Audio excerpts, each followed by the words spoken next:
नमस्कार साथीहरु, NIMS academy YouTube च्यानलमा तपाईहरुलाई स्वागत गर्न चाहन्छु। आजको यस भिडियो तपाईहरुको लागि एउटा सोशल मिडिया पोस्ट डिजाइनको बारेमा रहन गइरहेको छ। यो पोस्ट डिजाइन जुन चाहिँ हाम्रो सोशल मिडियाहरुमा निकै नै ट्रेन्डिङ रहेको छ। ल लागौं अब भिडियोतर्फ। मैले एडोब फोटोशप खोलिसकेको छु। म सुरुमा नयाँ डकुमेन्ट क्रिएट गर्छु कन्ट्रोल एन बाट। त्यसपछि डाइरेक्टली वेब अनि वेबमा जान्छु। त्यसपछि म यहाँ लेख्छु सोशल मिडिया पोस्ट डिजाइन र क्रिएट गरौँ। यसरी आउँछ। यसलाई चाहिँ म क्रस गरिदिन्छु। अघि दुईटा आएको थियो त्यही भएर यसलाई चाहिँ म यहाँ जोइन गरिदिन्छु सजिलोको लागि। त्यसपछि म सिम्पली एप्लाई गर्छु कलर र डार्क नै लिन्छु। र यहाँ म एप्लाई गर्छु। सरी मैले चाहिँ यो लाउन खोजेको थिएँ। त्यसपछि फिल्टरमा जान्छु अनि फिल्टरमा गएर तपाईको स्टाइल्समा फिल्टरमा गएर ओइल पेन्ट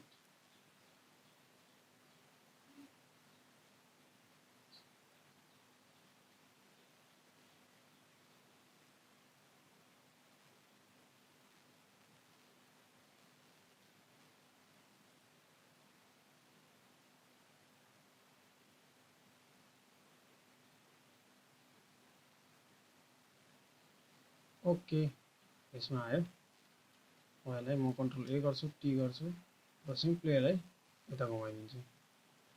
र यसरी मलाई यस्तो चाहिएको थियो। कन्ट्रोल डी गर्छु। त्यसपछि म के गर्छु नयाँ लेयर क्रिएट गर्छु कन्ट्रोल शिफ्ट एन बाट। त्यसपछि यहाँ म ब्रस टुल लिन्छु र यहाँबाट म ग्लोइङ इफेक्ट लिन्छु। यहाँ म एप्लाई गर्छु। यहाँ एप्लाई गरेपछि फिल्टरमा जान्छु, ब्लरमा जान्छु, गसेन ब्लरमा जान्छु र मलाई कति चाहिएको त्यति म लिन्छु। र यति चाहिएको मलाई कन्ट्रोल टी गर्छु र यसलाई सानो पार्छु र यसलाई अल्ट शिफ्ट थिचेर यसरी चौडा बनाउँछु र यसरी सानो गर्छु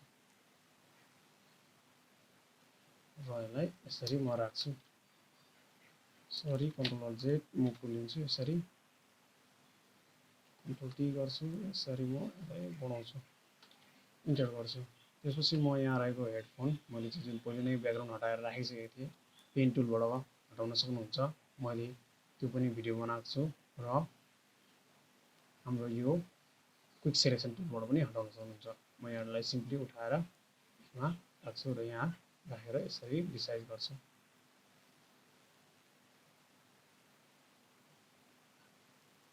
यसरी म राख्छु र यसलाई छड्के हल्का बनाउँछु। यतापट्टि म धेरै यतापट्टि नै बनाउँ, धेरै छड्के पनि पार्नु हुँदैन। के गर्छु र यहाँ म अरू फेरि यसको पछाडि अर्को एउटा लेयर क्रिएट गर्छु जसको नाम दिन्छु म स्याडो। फेरि ब्रस टुल लिन्छु र यहाँबाट कलर सेलेक्सन गरेर ब्ल्याक लिन्छु र यहाँबाट ब्रस साइज सानो पार्छु र यहाँ म एप्लाई गर्छु। फेरि कन्ट्रोल टी गर्छु, यसलाई बढाउँछु।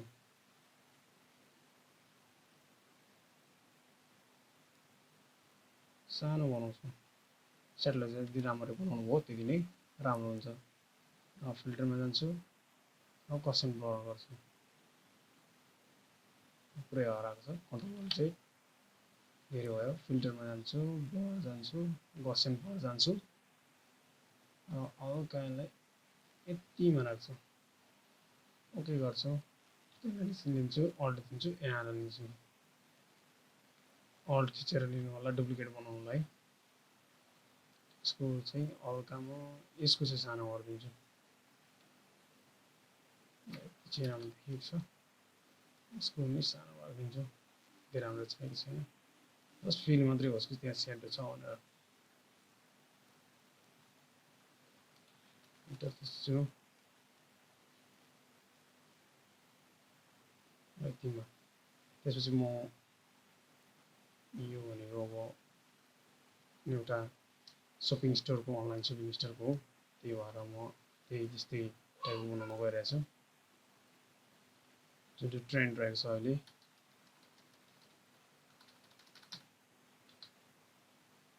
यो एक्जाम लेमन मिल्क फन्ट जुन चाहिँ मलाई धेरै नै असाध्यै मनपर्छ क्यों स्टोर भनेर .com कन्ट्रोल ए गर्छु सिम्पली यहाँबाट म हटाइदिन्छु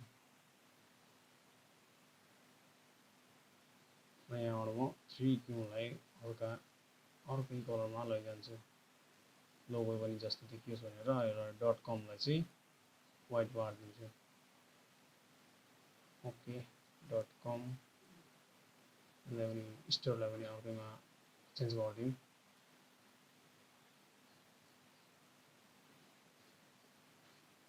ब्लूमा गरिदिउँ लाइट ब्लू ओके अब चाहिँ भयो अब यो 3 क्यू स्टोरलाई पनि अब म ड्रप साइड गरिदिन्छु किनकि यसले चाहिँ स्टाइलिस लुक्स दियोस् भनेर म गर्न खोजेको डिस्टेन्स यस्तो गर्छु स्पिड पनि बढाइदिन्छु साइज पनि हल्का बढाइदिन्छु यसले हाम्रो डिजाइनमा एकदम महत्त्वपूर्ण भूमिका खेलेको हुन्छ ड्रप साइडहरुले अनि मुनि चाहिँ म एउटा बटन जस्तो क्रिएट गर्छु कलर हाल्न पनि सक्नुहुन्छ नहाल्न पनि सक्नुहुन्छ तपाईको इच्छा कलर हाल्दै क्यान्सल टेक्स्ट दिए यहाँ चाहिँ सोप नाउ लेखिदिए SHOM सोप अथवा बाई क्लिक गरे कन्ट्रोल अल्ट जेड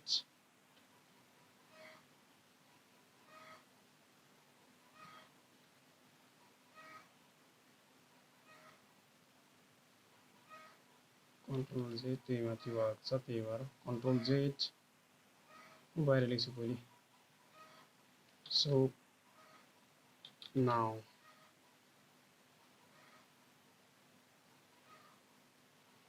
अब यसको कलर म के लिन्छु हाम्रो यो कलर अनुसार ओके कन्ट्रोल ए यसको कलर यस्तै सेम मिलाउनको लागि सपनो यहाँ यसको पनि ब्लेन्डिङ अप्सन म कपी गर्छु कपी लेट स्टाइल यहाँ गएर यसको पछाडि पेस्ट गर्छु लाइस हाम्रो हेर्न सक्नुहुन्छ अब यहाँ अब अहिलेको पेन्डेमिक टाइममा अब यहाँ चाहिँ लेख्नुपर्छ स्टे सेफ यो चलिरहेको छ अहिले स्टे सेफ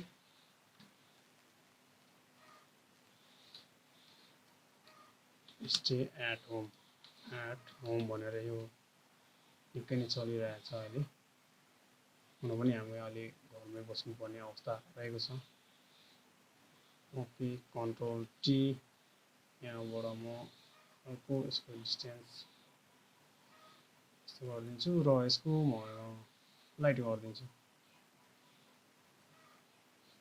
यसको फन्ट साइज पनि सानो गरिदिन्छु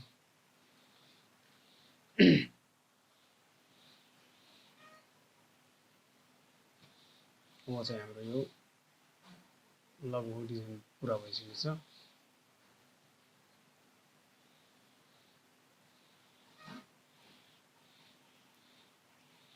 अब यहाँ हामी थीम लेख्न सक्छौँ sounds feels better control A यहाँबाट म यसो वाइट लिन्छु यहाँबाट क्लिक गर्छु कन्ट्रोल ए गर्छु यहाँबाट बेटर BETTER बेटर कन्ट्रोल ए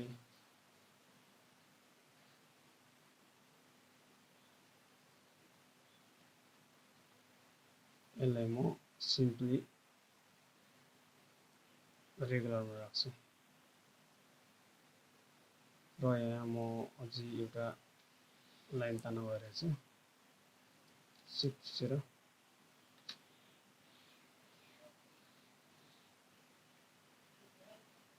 कन्ट्रोल अल्ट जेड हामी पहिले कलरलाई व्हाइट गरौँ, त्यसपछि तानौँ,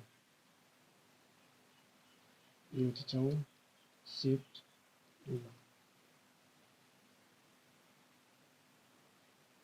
लाइन त्यसरी हेरेर हुन्छ। हाम्रो सोशल मिडिया पोस्ट डिजाइन भइसकेको छ।